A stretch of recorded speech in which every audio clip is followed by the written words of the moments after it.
ಸಿದ್ದರಾಮಯ್ಯ ಸಾಹೇಬರ ಸರ್ಕಾರ ಬಂದು 1000 ದಿನಗಳಾಯ್ತು. 1000 ದಿನಗಳಲ್ಲಿ ಯಾರಿಗಾದ್ರೂ ಕೂಡ ನೆಮ್ಮದಿ, ಶಾಂತಿ, ಸುಭಿಕ್ಷೆ ಸಿಕ್ಕಿದ್ರೆ ಅದು ಕೇವಲ ಒಂದೇ ಒಂದು ಸಮುದಾಯಕ್ಕೆ. ಆ ಸಮುದಾಯ ಯಾವುದು ಅಂತ ಹೇಳಿ ನಾನು ಹೇಳಬೇಕು ಅಂತಿಲ್ಲ. ಆ ಸಮುದಾಯ ಯಾವ್ದಪ್ಪ ಅಂತ ಹೇಳಿದ್ರೆ ಗಣೇಶನ ಶೋಭಾಯಾತ್ರೆ ಹೋಗ್ತಾ ಇದ್ರೆ ಅದು ಕಲ್ಲು ಬಿಸಾಡುವಂತಹ ಸಮುದಾಯಕ್ಕೆ. ಮದ್ದೂರಿನಲ್ಲಿ ಗಣೇಶ ಪ್ರೊಸೆಷನ್ ನಡೀತಾ ಇದ್ರೆ ಅಲ್ಲಿ ಮಸೀದಿಯಿಂದ ಕಲ್ಲು ಬೀಳುತ್ತೆ. ನಾಗಮಂಗಲದಲ್ಲಿ ಗಣೇಶ ಪ್ರೊಸೆಷನ್ ಹೋಗ್ತಾ ಇದ್ರೆ ಅಲ್ಲಿ ಮತ್ತೆ ಮಸೀದಿಯಿಂದ ಕಲ್ಲು ಬೀಳುತ್ತೆ. ಈ ಸಮುದಾಯಕ್ಕೆ ನೆಮ್ಮದಿ, ಸುಭಿಕ್ಷೆ, ಸುರಕ್ಷತೆ ಎಲ್ಲದೂ ಕೂಡ ಸಿಕ್ಕಿದೆ. ಅಣ್ಣಮ್ಮ ದೇವಿ ಮೆರವಣಿಗೆ ಹೋಗ್ತಾ ಇದ್ರೆ ಅದಕ್ಕೆ ಕಲ್ಲು ಬಿಸಾಡ್ತಾರೆ. ಅವ್ರಿಗೆ ಇವತ್ತು ನೆಮ್ಮದಿ ಮತ್ತು ಸುರಕ್ಷತೆ ಸಿಕ್ಕಿದೆ. ಇವತ್ತು ಮೊನ್ನೆ ಹಾಗೆ ಬಾಗಲಕೋಟೆನಲ್ಲಿ ಶಿವಾಜಿ ಜಯಂತಿ ಅದ್ರ ಮೆರವಣಿಗೆ ಹೋಗ್ತಾ ಇದ್ರೆ ಅದಕ್ಕೆ ಕಲ್ಲು ಬಿಸಾಡಿದ್ದಾರೆ. ಅವರಿಗೆ ನೆಮ್ಮದಿ ಮತ್ತು ಸುಭಿಕ್ಷೆ ಸಿಕ್ಕಿದೆ. ಅದೇ ರೀತಿಯಲ್ಲಿ ಡಿಜೆ ಹಳ್ಳಿ ಮತ್ತು ಕೆಜಿ ಹಳ್ಳಿನಲ್ಲಿ ಅಖಂಡ ಶ್ರೀನಿವಾಸ ಮೂರ್ತಿ ಅವರೊಬ್ಬ ದಲಿತ ಶಾಸಕನ ಮನೆ ಮೇಲೆ ಒಂದು ಫೇಸ್ಬುಕ್ ಪೋಸ್ಟ್ ಅನ್ನ ಯಾರೋ ಮಾಡಿದನ್ನು ಇಟ್ಕೊಂಡ್ಬಿಟ್ಟು ದಾಳಿ ಮಾಡಿದ್ರಲ್ಲ, ಅವ್ರ ವಿರುದ್ಧ ಇದ್ದಂತಹ ಕ್ರಿಮಿನಲ್ ಕೇಸ್ಗಳನ್ನ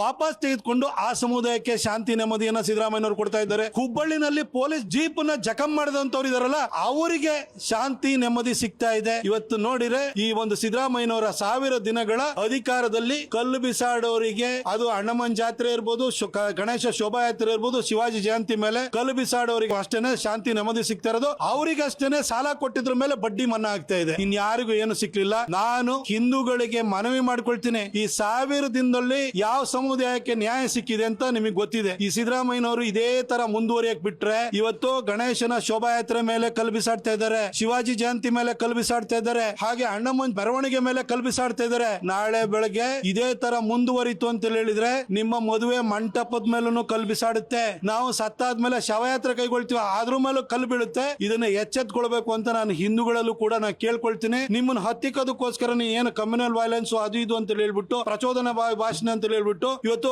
ಬಿಲ್ ತಗೊಬರ್ತಿದ್ರೆ ಅದು ಯಾರಿಗೆ? ಕಲ್ಲು ಬಿಸಾಡೋರಿಗೆ ನೆಮ್ಮದಿ ಕೊಡ್ಲಿಕ್ಕೆ, ಅವರಿಗೆ ರಕ್ಷಣೆ ಕೊಡ್ಲಿಕ್ಕೆ ಈ ಒಂದು ಪ್ರಯತ್ನ ನಡೀತಾ ಇದೆ. ಶಿವಾಜಿ ಜಯಂತಿಯ ಮೆರವಣಿಗೆ ಮೇಲೆ ಕಲ್ಲು ಬಿಸಾಡಿದ ಮೇಲೆ ಯಾವುದೇ ನನಗೆ ಆಶ್ಚರ್ಯ ಆಗ್ತಾ ಇರಲಿಲ್ಲ. ಯಾಕಂದ್ರೆ ಶಿವಾಜಿ ಹಿಂದೂ ಹೃದಯ ಸಾಮ್ರಾಟ. ಕಾಂಗ್ರೆಸ್ ಚುಕ್ಕಾಣಿ ಹಿಡಿದು ಕಾಂಗ್ರೆಸ್ ಮುನ್ನಡೆಸಿದ ಗಾಂಧಿಗಿಂತ ಮೊದಲು ಬಾಲಗಂಗಾಧರ ತಿಲಕರು 1891ರಲ್ಲಿ ಪ್ರಾರಂಭ ಮಾಡಿದಂತಹ ಶಿವಾಜಿ ಜಯಂತಿ, ಆ ಜಯಂತಿಯ ಮೆರವಣಿಗೆ ಮೇಲೆ ಕಲ್ಲು ಬಿಸಾಡ್ತಾ ಇದೆ ಅಂತಂದ್ರೆ ಇವತ್ತು ಕಾಂಗ್ರೆಸ್ಗೆ ಎಂತೆಂತವ್ರು ಬಂದು ಸೇರ್ಕೊಂಡು ಇವತ್ತು ಎಂತಹ ಒಂದು ವಾತಾವರಣ ಸೃಷ್ಟಿ ಆಗ್ತಿದೆ ಸಿದ್ದರಾಮಯ್ಯನವ್ರ ಮುಖಾಂತರ ಅನ್ನೋದನ್ನ ಹಿಂದೂಗಳು ಅರ್ಥ ಮಾಡ್ಕೊಳ್ಬೇಕು, ನಮ್ಮ ಕರ್ನಾಟಕದ ಮಹಾಜನತೆ ಅರ್ಥ ಮಾಡ್ಕೊಳ್ಬೇಕು ಅಂತ ಹೇಳಿ ನಾನು ಮನವಿ ಮಾಡ್ಕೊಳ್ತೀನಿ.